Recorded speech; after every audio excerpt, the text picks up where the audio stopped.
Okay, so all right. So what I was, initially, so with the geofencing side of things.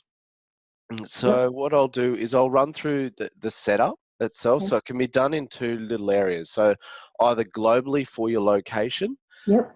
or on the shifts and timesheets themselves. Oh, So, okay. so if we come into locations here, I just want to make sure, yeah, I am recording. Excellent. So we've got multiple locations, and these potentially could have all different addresses on those. I'll just go in with Malvern, and there's a new map in the location here.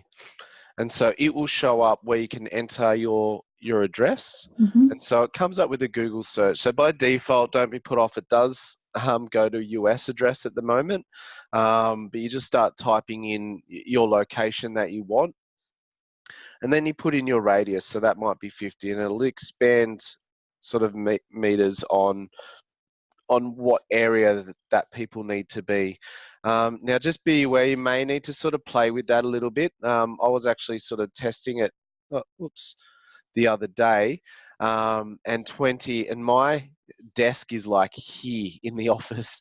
So while this was the same location, my GPS was slightly out of where that was. So to get it in, I needed to sort of increase that size to be able to flag that there, Okay. on that one. And so that's setting up globally on the location itself.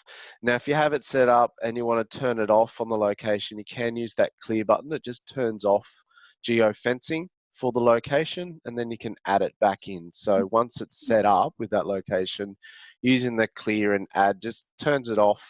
So if there's the red circle, it's turned on. Yeah. If it's not there, it's not enabled Yep. on that one. And so that's setting there up on the location.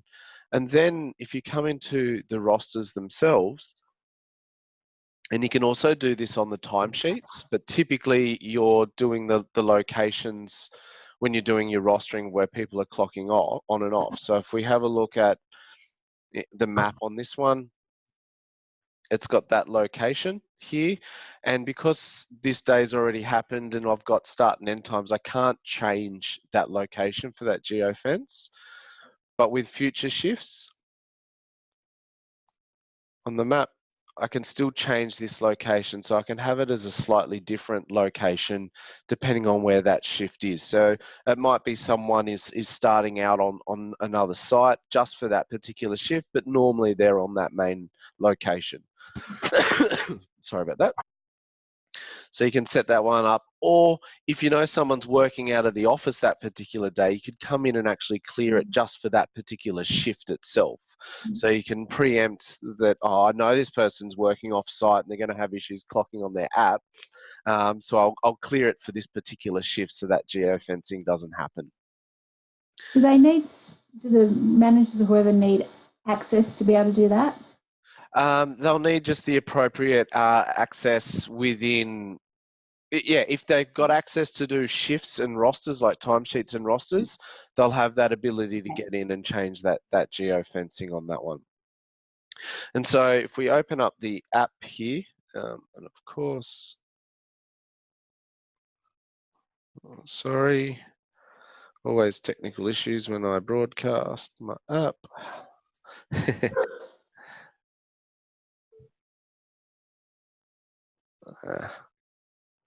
Sorry about this.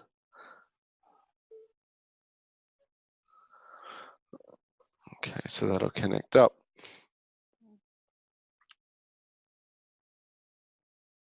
All right. So on the app itself, when we get in there, we open up. So on the time and attendance side, what's going on here?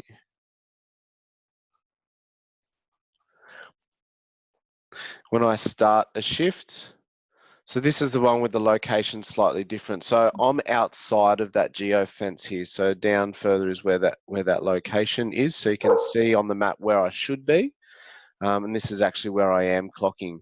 Now with the security roles, I've set it up so I can still clock on even if I'm outside of the geofence, but you can also enforce it so they don't have that ability to clock on at all. So by ticking the allow, it means, yeah, I know I'm outside the fence, but I still need to start my shift, and this is where I am. And so what that then does when you're in the rosters and you come into the timesheets, when you're doing your timesheet checks, I'll just go to Claire here. It will set up this purple one here, and down the bottom it said clocked on and off outside of the geo-fence. So, oops, I've got the day out here. So this is the timesheet that I've just clocked. So yeah, so it lets you know that they've clocked outside of the geo-fence. And if I then come into that particular shift, I can have a look at the map itself, and you can see the yellow dot is where I've actually started the shift, and this blue pin, or whatever we want to call it, is where the geofence location actually is on that particular one. So that's if it's set up to allow that clocking on and off using that geofence in that. There's also, under the employee details, under the employee's special options, individuals. So for non-rostered shifts, you can set it up to apply that default geofence. So that's if they've come and they've clocked, but they're not actually rostered on a particular shift. It just will use that default location. Turn that off, and it won't have any sort of geofencing happen at all for that particular employee on non-rostered shifts. So if you've got rostered shifts, it's going to either use that default location that's set up at the location first, or it's going to use the one that's been set up on the timesheet or the roster prior to them clocking on and off. And then if they're not rostered at all and they clock on and off, then it's going to use that default location. And so it's pretty straightforward in getting that set up with the security roles for your employees that you want to clock on and off. So I've actually, roster officer is who I'm with here, but we've got just a new allow clocking on and off outside of the geofence. So that's enabled, and probably why you're getting it working. I would recommend having that on. That way you're not stopping your staff from clocking on and off, but you're also fine tuning that little zone for your location, for your site or sites, that the clocking on and off is actually working. Because I do know with the Androids, their GPS is a lot more accurate than the iPhones in terms of the data that we could pull for our app to do that geo-tagging at the time of clocking on and off there. So it's probably worthwhile, and by default that's turned on. So yeah, it's probably worthwhile having that on while you're fine tuning it. Once you now see people that are in the area and they should be, and you're not getting any errors, then you could look to turn that off, and then they won't get yeah, and then anyone outside of that geofence, it won't give them the opportunity to clock in. They'll actually have to move in closer. Are you using the app at the moment? We are for some locations. Where, I don't know if you're aware, but we're moving off our server onto your dedicated server. Yep. Because we can't see this map functionality on ours. Yep. And so once we get onto that in a few weeks' time, I'll be pushing that out more, because we have a lot of stores, the scanners aren't working properly. Yep. We're going to sure. push into that. So I need to get, this is something that's going to help me getting them onto that, because they say, oh, they can clock on anywhere, Yep. Okay. Yeah, so this will definitely force them to be in that location. It's just fine-tuning those locations there in the geofence. I guess something just with the clocking on and off, and I'm noticing it a little bit as more and more people are using it. So if I start the break, what we're finding is people aren't waiting long enough for the break to kick in. So what they're doing is they're going yes, and they're not waiting for this, and they're trying, it's not starting. No. And what it does, it's then start, and you'll notice that it stops it immediately again. So, and then it goes back. So they just need to. On and clocking off too. They do it. They come to me and go, I'm sure I clocked on, and you look and it's on, off, on, off, on. They've got like 6 lines, and it's like. Yeah, so they're just not waiting long enough. I think I've been talking to Dev about it, and they're looking into being able to, while it's doing that loading, just locking that screen out. But at the moment, just let them know when you click start break, you click yes, look down the bottom, and while that spinning wheel's going, it's doing its thing. And then wait until you get the orange counter, and then that's good to go. Because now when we have a look at that timesheet, and it sounds like you're experiencing that as well. Yeah, and it's frustrating you at your end, because you've got to clean up all of these timesheets. So if I go to But we are having today's, a lot of issues with the app where, like, I'm just trying to test it out myself the other day where I clocked off yep, in the afternoon. Later that night, I just had a look at it and I was still clocked on and it was still going. And I was like, but I clocked off. I know I did. I waited for it to finish and everything and saw that it came up with a fresh screen to, clock on again. yep.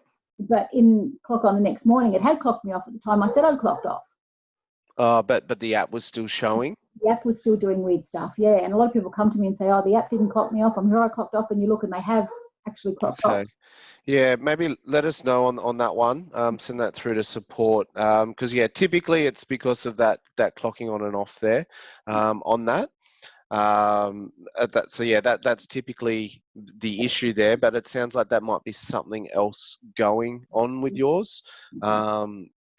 Just also make sure they've run the update because there has been an update going out to handle this geofencing as well. Oh, okay, yeah. Yeah, and so you can see we've got these multiple timesheets in here because we've done that quick clocking on and off there in those rosters. So that's the geofencing side of it. It's pretty straightforward. We've kept it pretty light at this point just to get it in there. I've just had someone else, Leisha, join in. Welcome aboard. It's a nice personalized session here, so feel free to unmute your mic if you want to speak up there or listen. Haven't had too many sign-ups today. I guess I'll go. Sorry, Rhonda, I know you've just heard this, but I'll quickly recover it for you there, Alicia, with the geofencing side of things. So I'll just stop that one.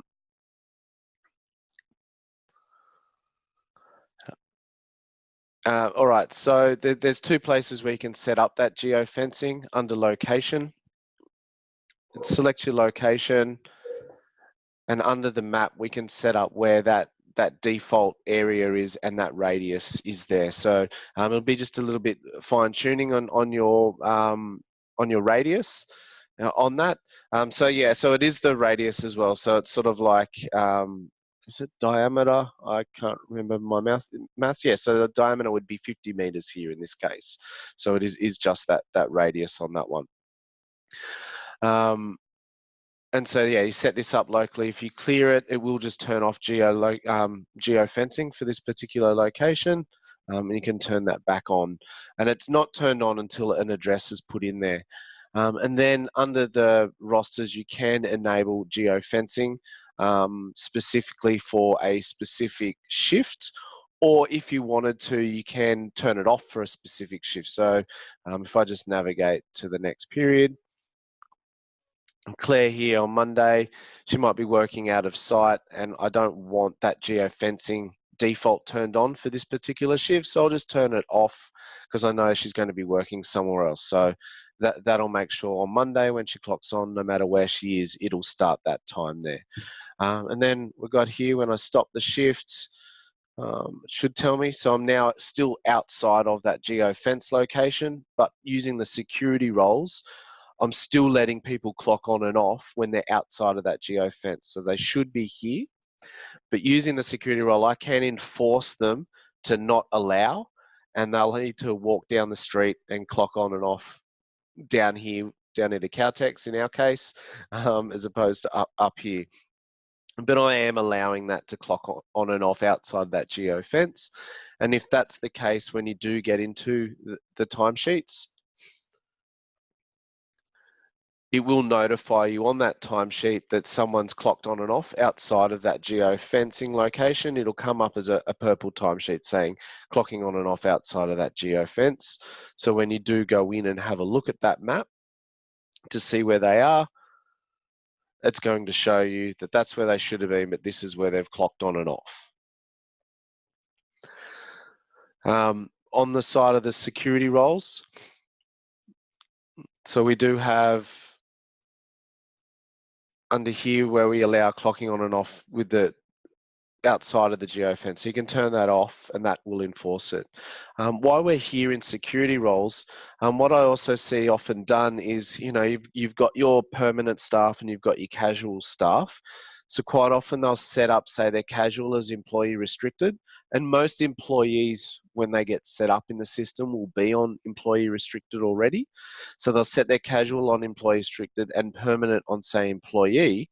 And by doing that in the app itself, they can choose what is visible. So for instance, their permanent staff, they want to enable the leave to be able to request leave and all of that. Sorry. But then for your casual staff, you might disable that requesting of leave and the ability to view any leave entitlements, and give those casual staff the ability to request unavailability. So you can do that with those security roles. And there's also, don't forget, we do have a user-defined security role. So that might be, sorry, a bit of a croaky voice. So that user-defined, your staff you might not use to clock on and off, but every now and again you might have a staff member that is going to go out on off-site, and you want them to clock on and off. So you might set up that user-defined to have that ability to clock on and off with the app. And for that period, then just assign them that user-defined role. So once you get those set up there on the security roles, under the employee details screen, the security level is set on the personal tab, so you can change that security level for people. They will need to close the app and reopen it to get that new security level there on that. All right. So there's also, now we've got the ClockOn GO invitations. So I'll have that open, but I'll also just open up the employee details. So every employee needs login details. They need a username and password. And now, rather than giving that to all of the employees to be able to log in to ClockOn, so if we go into the app itself and go to the settings, we're finding it quite difficult with everyone passing on these host address, port numbers, database name, username, and all of that. So we've now got an invitation system. So under setup, ClockOn GO invitations, when you go in there, if you have invited people, this filter invited will be turned on. So it'll only be left with the people who haven't been invited yet. So I've turned that on, and we just select who you want to send the request to. And provided these server settings are all in there, so that's all of the same information that goes on the app. So when we click send, it sends that individual their password and username. It also sends them the address, the host address, port number, and database name. So they're not needing to set all of that up. So all they've got to do is open up that email on their device, and it'll come through. So they can click and download the app. Just clicking here, depending on their device, it'll take them to their app store. And then once they've got it in, they just click here or copy this into their browser and run that. And that will then open the app itself and log them all in with the credentials and have all of the correct credentials in here. So it gets them up and running and onto the app very quick and easy with all of their details in there using that requests for the invitations.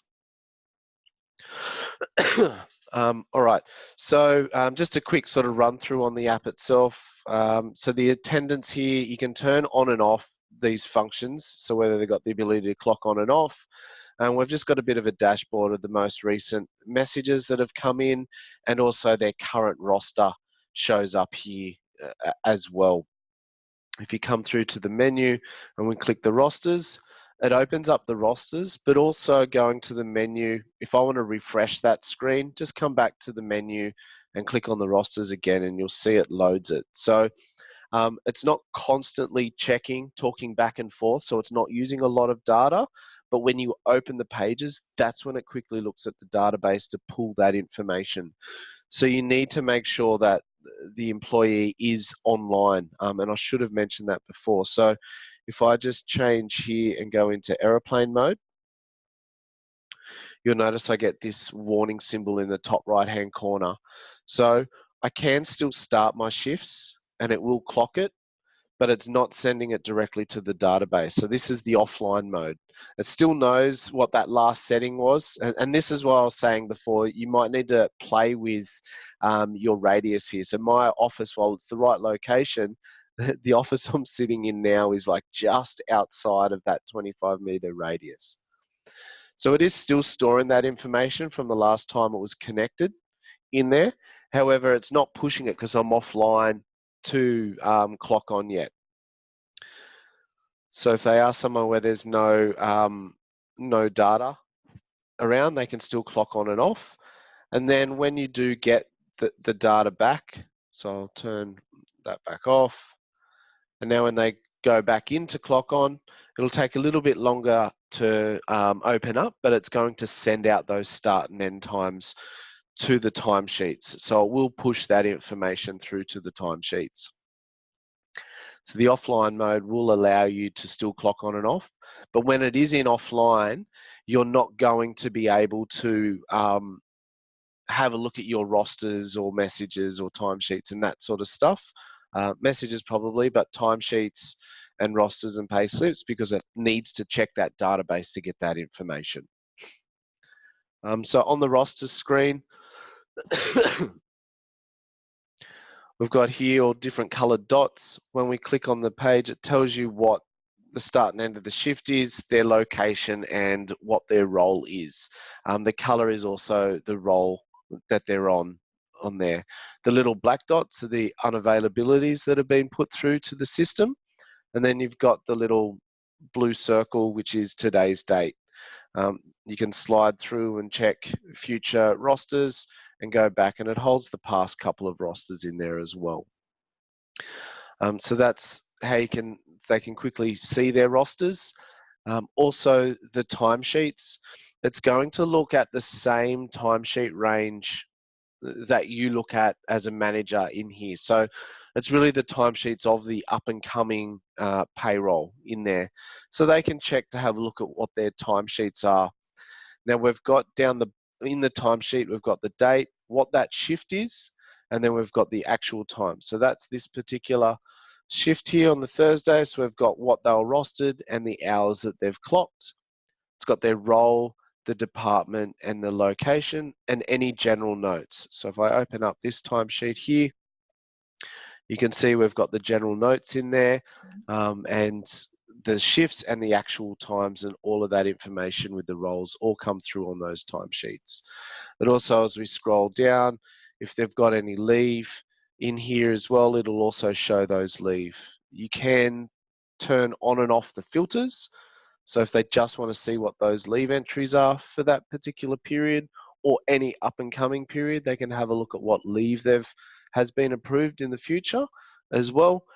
So they can use those filters to have a look at that sort of stuff. They can also email themselves. Yeah, even though it's a timesheet, from here when you click that, it sends them, it's actually just a roster for that period. So it's just the rostering information. It doesn't send them their specific timesheets, but it has a roster of their shifts that gets sent to them. And they can also email themselves their roster from this window also. So yeah, be careful with those general notes. They are visible by employees. Managerial notes is what you want to put in here.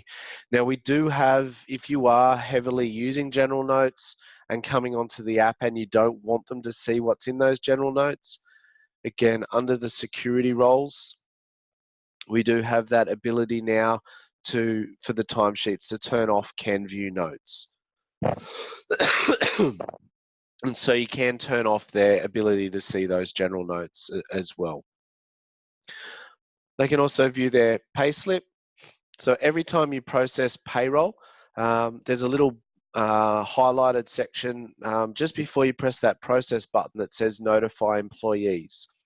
And so if that is turned on in blue, in the messages when a payslip gets, or the pays get processed, they will get a payroll notification that their payslip's ready for viewing.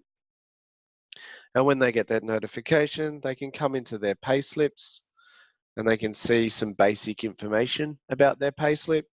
And if they click and hold their finger on any of those, they can then email themselves a copy of that payslip that's more in depth, which is the same as when you email out that payslip. So that might be a quick way, rather than your payroll officer having to email out payslips every week.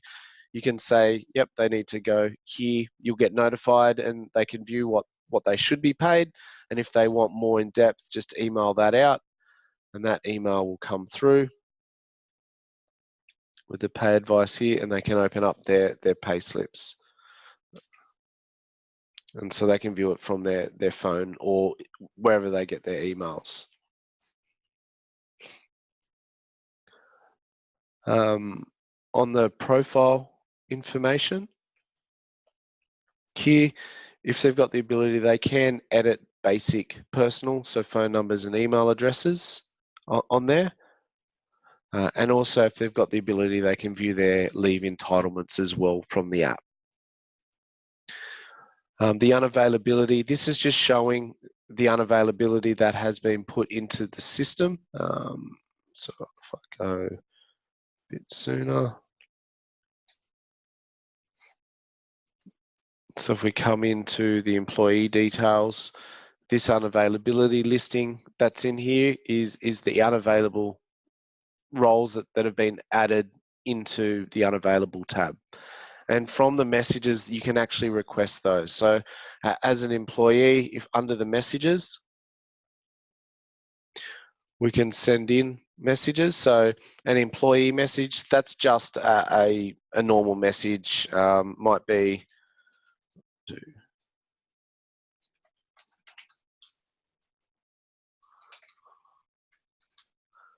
oops,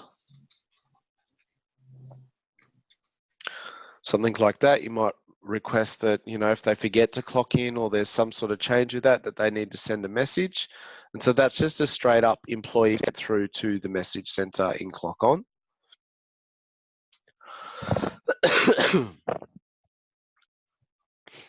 Also, if they click that type, they've got the ability to choose where they can do their leave requests, unavailability requests, and shift requests. So for leave requests, they can come in and choose a leave category, and you can determine what leave categories are here, and that's set up under the system settings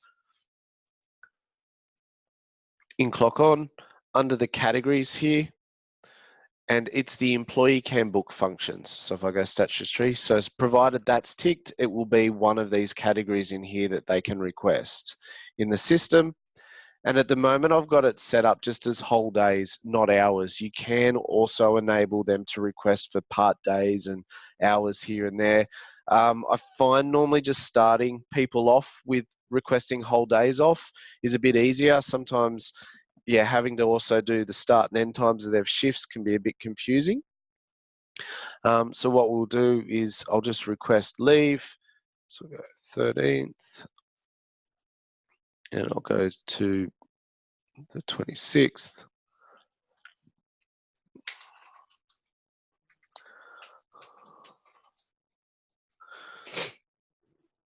We send that through.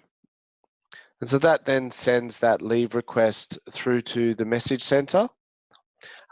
Just taking a step back on which managers will receive that information. So under the employee details, managers are going to have admin ticks for the departments. So provided a manager has an admin tick in line with the employee sending the message's default tick, then they will receive that message here. So I'm logged in here as Floyd. He has admin ticks across all of these departments. And Claire, who sent the message, she's got a default tick for Malvern Beauty Therapy. So he's receiving that information because of the default tick. So if you do have managers that with multiple people looking at that one department, then they will all receive those messages in their message center. And that means that as an administrator, we get it as well. That's it. And you'll get them for all of the departments there. So yeah, that's something just to be aware of. Yeah, you're exactly right. As a payroll officer or as an administrator who sees all of the departments, you'll also get all of the requests. I have set up one very convoluted department structure to have approval lines. So yeah, unless you really need that, I would recommend against it. But I have set up with like a department, multi-level departments. So the person that's got that department can't see the requests for this department and all of that sort of stuff. It can mess with your reporting in there. So yeah, I strongly recommend not doing that. But if your organization needs that, then there is that ability to set that up. All right, so we'll go clear. So if we go back into the messages, so that leave request has now come in to the message center. And so we see it as an unprocessed request. So we've got the general message here. So potentially you can do something with that one. The leave request, once you select it, you action it. And you can choose to approve or decline that request. And it gives you a look at the type of leave, how many hours that they currently have in their leave balance, how many hours that they've requested, and what their leave would be of total here. So this requested hours, that is looking at the employee's working hours table. So I've requested over that fortnight period. But if someone doesn't work on a Saturday or Sunday, and in this case we've got a Thursday here, it's not going to drop any leave in the calendar on those particular days. It's only going to be on the days where they've got a total length, essentially.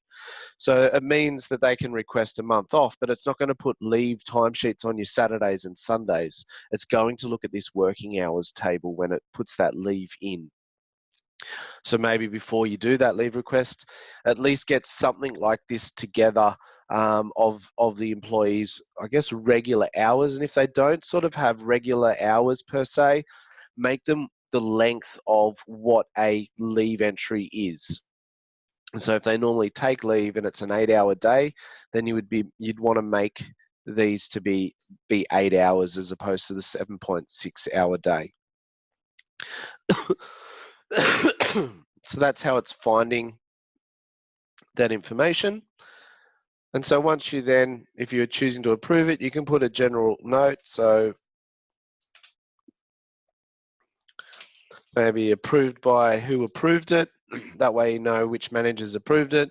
And you can send them also back a message. And once we save that, that sends the message back to the employee. And you'll notice here up the top of the requests, we do have the push notification. So any messages that get sent to the app, you get that push notification and they can see what's going on there with that. And so I can just refresh these messages. And so that has come back and it has been confirmed for that period. So we've got the 13th to the 26th. So if I now go to the rosters, if I go to October, so the 13th was a day that was requested, but it's a Sunday. That's not a normal day that's worked. So there's no shift that was put on here. And we've got now annual leave on the Monday, Tuesday, Wednesday. Thursday was also a day that isn't ordinarily worked, so no shift was put in there. And then the Friday is put on there. And then the following week, she worked every day, normally works every day that week. And so it's put all of those in there, but not the Saturdays and Sunday. So that's that working hours table working for you when you're putting those leave requests in. The other one is the unavailability request. So any request comes from the message center. So we come in, we can do unavailable. This one does have start and end times. So it might be on the 23rd that they are unavailable. Oh, that's in the past. So let's say the 28th.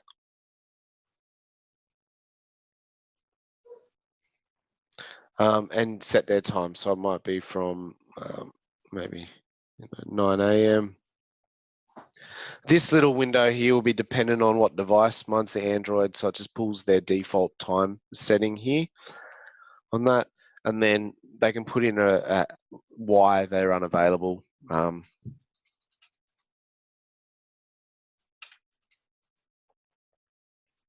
So I've got really lame messages. And I can refresh the message center, and that then comes into here. This unread, so anything unread will show here. If you go searching for a message, just go into your inbox and it'll have all your messages. You can also use the employee filter when you're in this inbox area to find messages for particular employees or for a particular department. And so here, same thing, action. I don't know why it's got the ability to deny the unavailabilities, but that's all right. So you can just approve that. And approving that puts it in the employee details screen under their unavailability. I'll just need to reopen that to get the new data, but it adds that unavailability in there. Okay, unavailable. So yeah, unavailability requests. So they're the ones that come through from the app.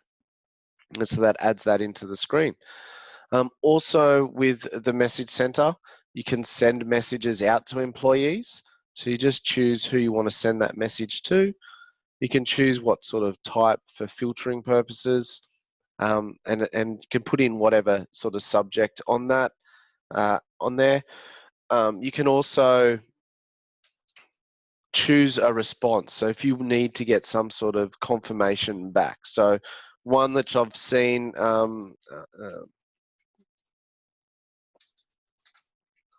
when you're sort of getting people started on the app, I've seen people do,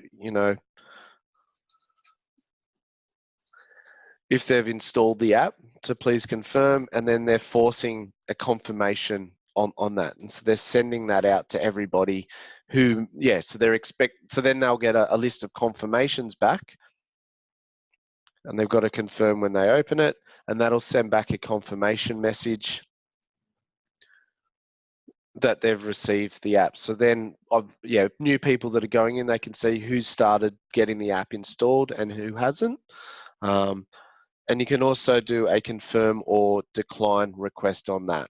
So they can choose to confirm or decline that information, and that can then also send information back to the message center around those. All right. I guess, and then finally, sort of with that, when you're within the rosters, there's some other functions also for the app.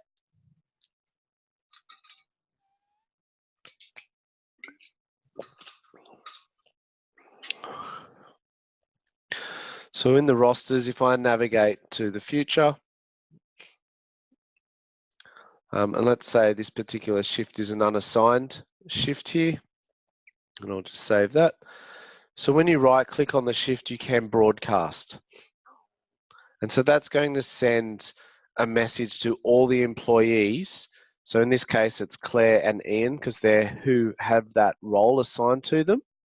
And they're not rostered. So it's essentially that show available between functionality. So Claire and Ian will get sent a message because no one's rostered on any shift yet. And so they'll get that message come in. Again, they get the push notification, there's a shift available. And it'll come in, so for Wednesday, the 2nd of October. So then they can either confirm or decline if they're available for that particular shift. And then under the message center, we can then have a look at the roster notification and find out who is available for those particular shifts. And once you determine, you might have more than one person come back saying that they're available. And once you've chosen that they're available, you can then just assign that person to the shift. And when you click save, if you go back into the message center, once a shift is published, any changes made to it get saved in as a pending message. So when I unassigned that particular message, it came through here as an unassigned. So I'm just going to delete that. I don't need that one. But then when I reassigned Claire to that particular shift, there's another roster notification. So I can just send that one through to Claire to let her know that she's been rostered on that particular shift. So you can see here, you've been rostered on a shift. So then they know to check their roster screen for that. That pending messages can also be useful when you're just first built the roster as well. So if I navigate, so we haven't got anything in here, I'll just load up my template. Now I have roster publishing turned on, so all of the red outlined shifts means they're not published shifts yet. So I can save this and I can come into the rosters and we've got, I'll come into October the 7th and there's no shifts here even though they're unpublished. So I can still be working, building that roster, but they're all sitting as unpublished at the moment. So they're not coming through on the app as of yet. So from here, we can still broadcast unpublished shifts, so while you're still getting your roster. But once you're all happy with that roster, we can then publish the shifts. So if I click publish all, it then publishes them all. And once I press save, that then, if I come into the rosters, we'll now have those shifts available within the roster screen on the app. But at this point, the employees, unless they're in the app constantly checking it, they're not going to know yet. So if we go into the message center, at the time of publishing all of those shifts, it's generated pending messages for everybody. So if we have a look at Claire, it's got all of her shifts there.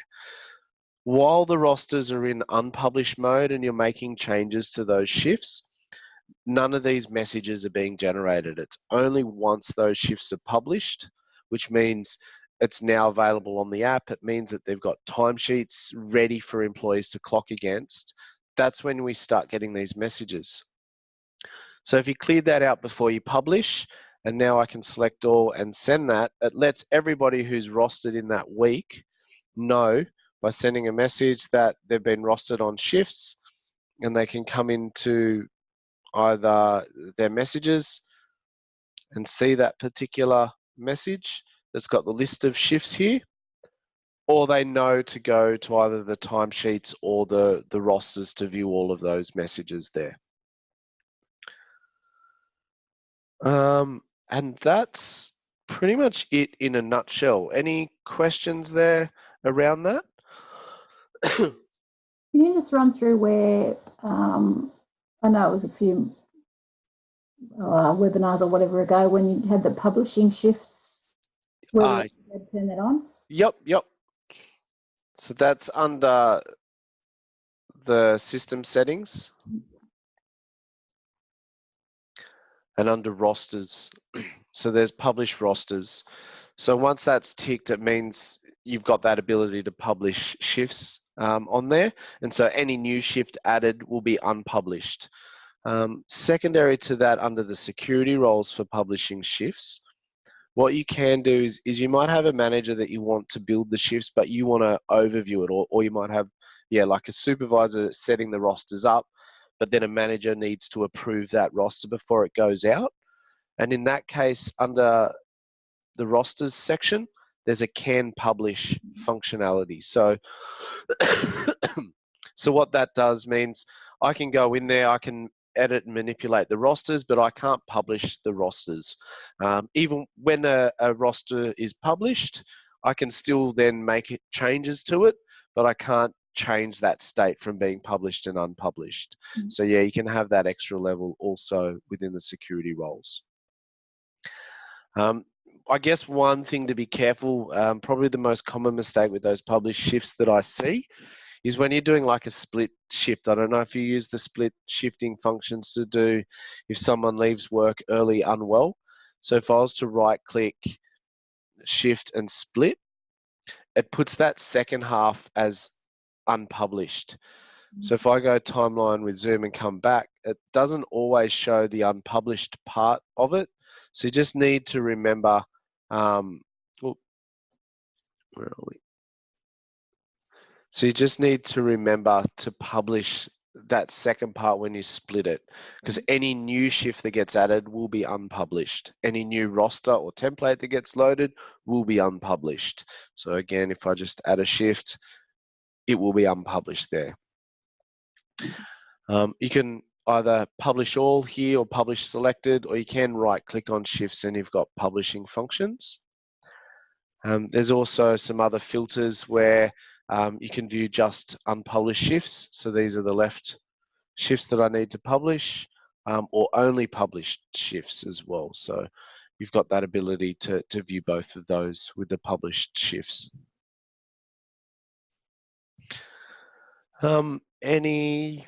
Anything else there on that?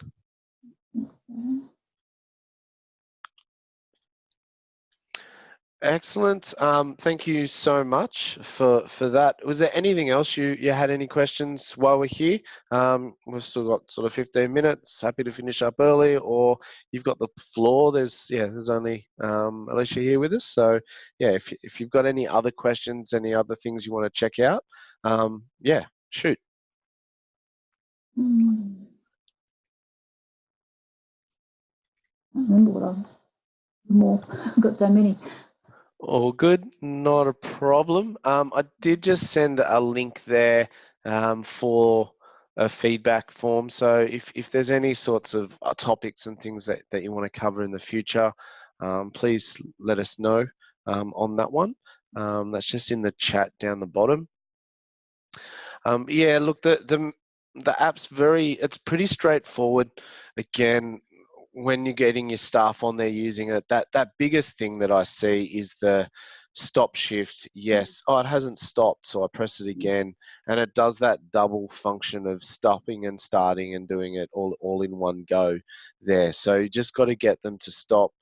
Click yes, look down the bottom, wait for the little spinning wheel to stop, and then look at the counters. That's probably at the moment that I'm seeing the biggest sort of issues that we're finding people are having with that app. Do you have anything, like a document or a webinar or something, just basically on a user thing for employees? Oh yeah, so if you go to our help file, that's a good one. I'll just so if I just go home, so under the getting started section, I do have some quick start guides. And so we've got a ClockOn GO that you can send out. So if you just click on that, it's just a PDF document. It's just some basic instructions here on that, on how to access it with the invitations and what to do, clocking on and off the shifts or the dashboard. I've actually added the clocking times and the geofencing information here on that one.